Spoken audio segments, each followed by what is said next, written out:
zvekunzwa. Vana vavanhu panyika vanoshereketa vachitsvaka kuzvibatsira kurarama. Vamwe vaisungirira mazango, vamwe vachisungirira shinda namabhatani kutsvaga kurarama. Asi ndakaona zvese zvisina zvazvaishandura.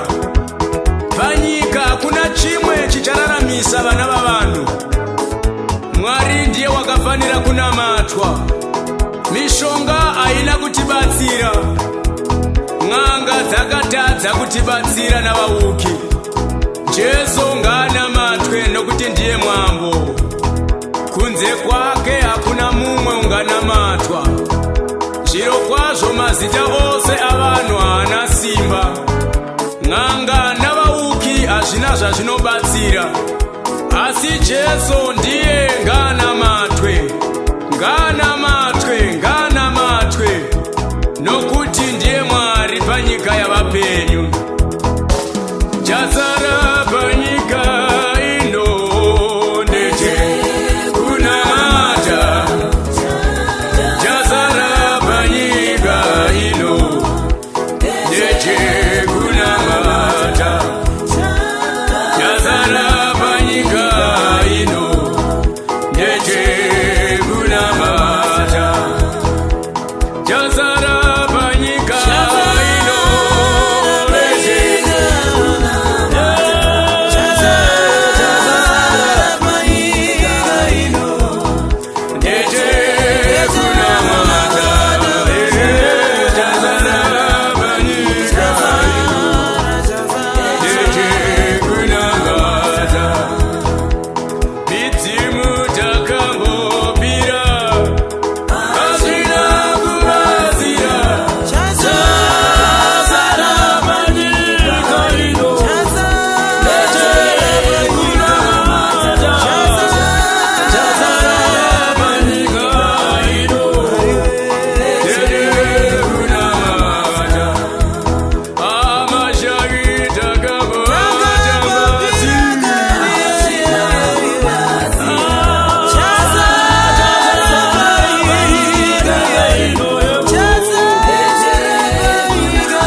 kudenga kana panyika ratingaponeswa naro dizo rajesu ngarichinamatwa, nokuti ndiye Mwari wakafanira kunamatwa.